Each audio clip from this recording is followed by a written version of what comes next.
Hi, welcome to the new episode of my mini vlog and welcome back to Pooja Srimadan YouTube channel. ಬಿಲ್ಡಿಂಗ್ಸ್ಗಳನ್ನ ನೋಡಿನೇ ಗೊತ್ತಾಗಿರುತ್ತೆ ಅನಿಸುತ್ತೆ ನಾವು ಎಲ್ಲಿಗೆ ಬಂದಿದ್ದೀವಿ ಅಂತ. Yes, we are in the financial capital Mumbai. ಏನೇ ಹೇಳಿ ನಮ್ಮ ಬೆಂಗಳೂರು ಏರ್ಪೋರ್ಟಲ್ಲಿ ಸಿಗೋ ವೈಬು ಬೇರೆ ಏರ್ಪೋರ್ಟಲ್ಲಿ ಸಿಗಲ್ಲ.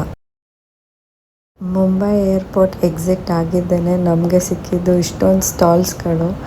ಬಟ್ ನಮಗೇನು ತಿನ್ನಬೇಕು ಅಂತ ಅನಿಸಿರಲಿಲ್ಲ, ಬಿಕಾಸ್ ಲಗೇಜ್ ಭಾರ ಇತ್ತಲ್ಲ. ಫಸ್ಟು ಹೋಟ್ಲಿಗೆ ಹೋಗಿ ಡಂಪ್ ಮಾಡಬೇಕು ಅಂತ ಮೈಂಡ್ಸೆಟ್ಟಲ್ಲಿದ್ವಿ. And for Madan Mumbai was not new. ಅವನಿಗಿದು ಸೆಕೆಂಡ್ ಟೈಮ್ ಮುಂಬೈ. ಮದನ್ನು ಏರ್ಪೋರ್ಟಿಗೆ ಲ್ಯಾಂಡ್ ಆಗಿದ್ದೇನೆ ಒಂದು ಕಹಾನಿ ಮೇಲೆ ಟ್ವಿಸ್ಟ್ ಕೊಟ್ಟ. ಅದೇನು ಅಂತ ಮುಂದೆ ಹೇಳ್ತಾ ಹೋಗ್ತೀನಿ. ಸೊ ಇಲ್ಲಿ ನಂಗೆ ಮುಂಬೈಯಲ್ಲಿ ಅರ್ಥ ಆಗಿದ್ದೇನು ಅಂತ ಅಂದರೆ, there is a saying, never judge a book by its cover ಅಂತಾರಲ್ಲ, ಆ ಲೈನು ಮುಂಬೈಯಲ್ಲಿರೋ ಎಲ್ಲ ಬಿಲ್ಡಿಂಗ್ಸ್ಗಳಿಗೆ ಆ್ಯಪ್ಟ್ ಆಗುತ್ತೆ. ಯಾಕೆ ಗೊತ್ತಾ? ಆಚೆ ಕಡೆಯಿಂದ ನೋಡಿದ್ರೆ ಅಯ್ಯೋ ಏನು ಇಷ್ಟು ಗಲೀಜಾಗಿದೆ, ಇಷ್ಟೊಂದು ನೀಟ್ನೆಸ್ ಇಲ್ಲ ಅಂತ ಅನ್ಕೋತೀವಿ. ಆದರೆ ಒಳಗಡೆ ಹೋದರೆ ಅಂತೂ ನೆಕ್ಸ್ಟ್ ಲೆವೆಲಲ್ಲಿರುತ್ತೆ. ನಮ್ಮದು ರೂಮ್ ಚೆಕ್ಕಿನ್ ಇದ್ದಿದ್ದೇನೆ 11 o'clockಗೆ. ನಾವು 9 o'clockಗೆ ಹೋಗಿದ್ವಿ. ಸೊ ಬ್ಯಾಗೇಜ್ ಕೌಂಟ್ರಲ್ಲಿ ನಮ್ಮ ಲಗೇಜ್ ಕೊಟ್ಟು ಮುಂಬೈನ ಒಂದು ರೌಂಡ್ ಹಾಕ್ಕೊಂಡು ಬರೋಣ ಅಂತ ಅಂದ್ಕೊಂಡ್ವಿ. ಆ್ಯಂಡ್ ಶ್ರೇಯಾನ ಸ್ವಲ್ಪ ಹೈಡ್ರೇಟ್ ಆಗಿಟ್ಟಿರೋಣ. It was very hot in Mumbai. ನಾನು ಹೇಳಿದ್ನಲ್ಲ ಮದನ್ನು ಕಹಾನಿಮೆ ಒಂದು ಟ್ವಿಸ್ಟ್ ಇಟ್ಟಿದ್ದಾನೆ ಅಂತ. ಅದೇನು ಅಂದರೆ, ನಮ್ಮ ರೂಮ್ ಸ್ಟೇ ಬುಕ್ಕಿಂಗ್ ಆಗಿದ್ದು ನಾಳೆಯಿಂದ 1 ವೀಕ್ಗೆ. ಬಟ್ ಮದನ್ ಯಾಕೆ ಈ ಹೋಟೆಲಿಗೆ ಕರ್ಕೊಂಡ್ಬಂದ ಅಂತ ನನಗೆ ಕ್ವೆಶ್ಚನ್ ಮಾರ್ಕ್ ಇತ್ತು.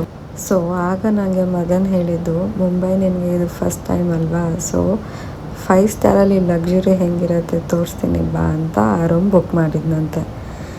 ಸೊ ಆ ಡಿಸ್ಕಷನ್ ಎಲ್ಲ ಮುಗಿಸ್ಕೊಂಡು ನಾವು ಜೂಹು ಬೀಚಿಗೆ ಬಂದ್ವಿ.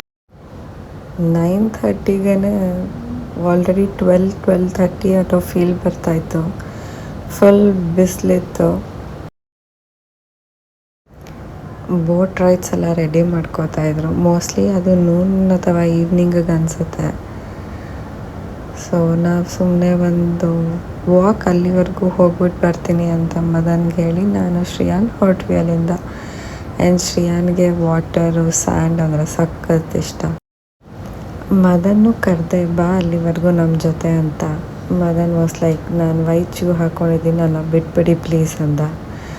ಅವನಿಗೆ ವೈಟ್ ಶೂ ಆರ್ ಪ್ಯಾಂಟ್ ಹಾಕ್ಕೊಂಡಿದ್ರೆ ಅವನಿಗೆ OCD, ಎಲ್ಲಿ ಗಲೀಜಾಗೋಗುತ್ತೆ ಅಂತ. ಸೊ ನಾನು ಅವನ್ನ ಫೋರ್ಸ್ ಮಾಡೋಕ್ಕೆ ಹೋಗಲಿಲ್ಲ. ಸರಿ ನಾನು ಶ್ರೇಯಾನ್ ಹೋಗಿ ಬರ್ತೀವಿ ಅಂತ we went.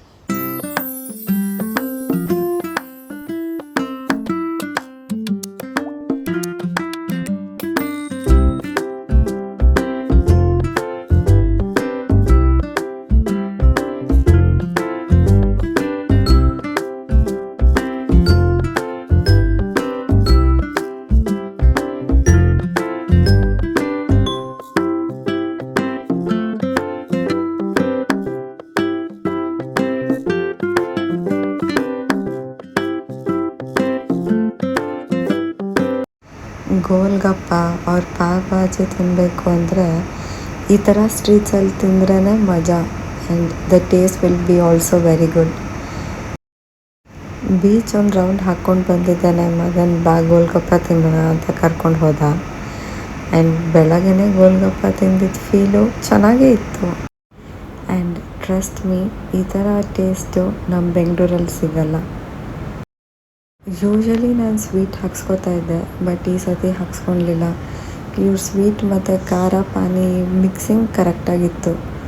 So I loved it. Madan ಮಾವಿನಕಾಯಿ ನೋಡಿ ಇದು ಒಂದು ತಿನ್ನೋಣ ಅಂತ ಅಂದ. ಓಕೆ ಅಂತ ತಿಂದ್ವಿ. ಬಟ್ ಪ್ರೈಸ್ ಇದು ಜಾಸ್ತಿ ಇತ್ತು. ಹಾಫ್ ಮಾವಿನಕಾಯಿ ಅನಿಸುತ್ತೆ 100 rupees we paid, which was really not worth. ಏನೂ ಮಾಡೋಕ್ಕಾಗಲ್ಲ, ಬೇರೆ ಜಾಗಕ್ಕೆ ಬಂದಿದ್ದೀವಿ ಅಂದಾಗ ಅಡ್ಜಸ್ಟ್ ಮಾಡ್ಕೊಂಡು ಹೋಗ್ಬೇಕಲ್ವಾ. ಶ್ರೇಯಾನ್ಗೆ ತಿನ್ನೋದಿನಾರ ಕೈ ಕೊಟ್ಟರೆ ಅವ್ನ ಪಾಡಿಗೆ ಅವ್ನು ತಿಂತ ಕೂತ್ಕೋತಾನೆ, ಡಿಸ್ಟರ್ಬ್ ಏನೂ ಮಾಡಲ್ಲ. ಮದನ್ನು ಫುಡ್ ಮೆನ್ಯೂ ತೋರಿಸ್ತಾ ಇದ್ದ. ಇವತ್ತು ನಾವು ರೂಮ್ ಬುಕ್ ಮಾಡಿದ್ವಲ್ಲ ಅದರದ್ದು. ಪ್ರೈಸ್ಗಳು ನೋಡ್ಬಿಟ್ಟು ನಾನು ಒಂದು ನಿಮಿಷ ಸ್ಟನ್ ಆಗೋದೆ. ಇದಾಗಿತ್ತು ನನ್ನ mini vlog in Mumbai. So stay tuned for the next episodes. Take care. Bye.